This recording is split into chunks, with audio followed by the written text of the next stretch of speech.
এবছর ৬ জন পেলেন মরণোত্তর স্বাধীনতা পুরস্কার। আর পুরস্কার গ্রহণ করেননি বিশিষ্ট লেখক বদরুদ্দিন উমর। পুরস্কার প্রদান অনুষ্ঠানে প্রধান উপদেষ্টা ডক্টর মোহাম্মদ ইউনূস বলেন, জুলাই গণঅভ্যুত্থানের মধ্য দিয়ে বাংলাদেশ গড়ার যে সুযোগ এসেছে তা নষ্ট হতে দেওয়া যাবে না। জোর দেন ন্যায়ভিত্তিক সমাজ গড়ার উপর। এবছর স্বাধীনতা পুরস্কার পেয়েছেন ৭ জন, তার মধ্যে ৬ জনই মরণোত্তর। লেখক বদরুদ্দিন ওমর পুরস্কার গ্রহণে অপারগতা প্রকাশ করেছেন। মঙ্গলবার রাজধানীর ওসমানী স্মৃতি মিলনায়তনে ৬ জনের পরিবারের কাছে পুরস্কার তুলে দেন অন্তর্বর্তী সরকারের প্রধান উপদেষ্টা ডক্টর মোহাম্মদ ইউনূস। পরে শহীদ বীর মুক্তিযোদ্ধাদের স্মরণ করে প্রধান উপদেষ্টা বলেন, স্বাধীন বাংলাদেশে এখনও ন্যায়ভিত্তিক সমাজ প্রতিষ্ঠা করা যায়নি। আজকের দিনে গভীর শ্রদ্ধার সঙ্গে স্মরণ করছি স্বাধীনতা যুদ্ধে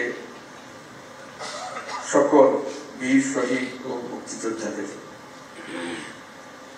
১৯৭১ সালে স্বাধীনতা যুদ্ধের উদ্দেশ্য ছিল একটি ন্যায়ভিত্তিক সমাজ প্রতিষ্ঠা করা, যেখানে আইনের শাসন থাকবে, মানুষের মৌলিক মানবাধিকার নিশ্চিত হবে এবং একটা বৈষম্যহীন সমাজ প্রতিষ্ঠিত হবে।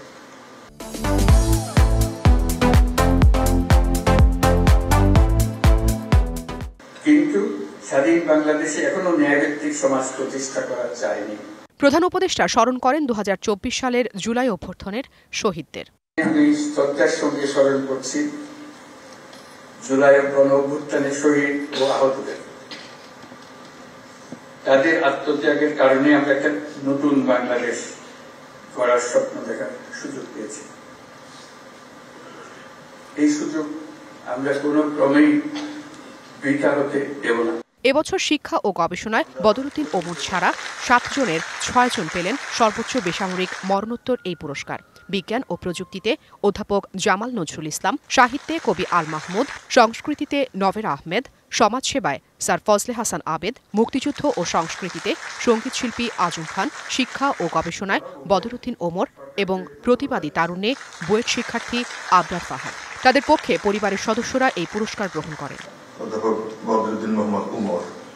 তবে পুরস্কারের জন্য মনোনীত লেখক বদরুদ্দিন ওমর পুরস্কার নেবেন না বলে আগেই জানিয়েছিলেন। তার পুরস্কারের একটি রেপ্লিকা জাতীয় জাদুঘরে রাখা হবে বলে অনুষ্ঠানে জানানো হয়। এই পুরস্কারের একটি রেপ্লিকা জাতীয় জাদুঘরে সংরক্ষিত থাকবে বলে সিদ্ধান্ত নেওয়া হয়েছে। Afrin Anwar, DBC news, Dhaka.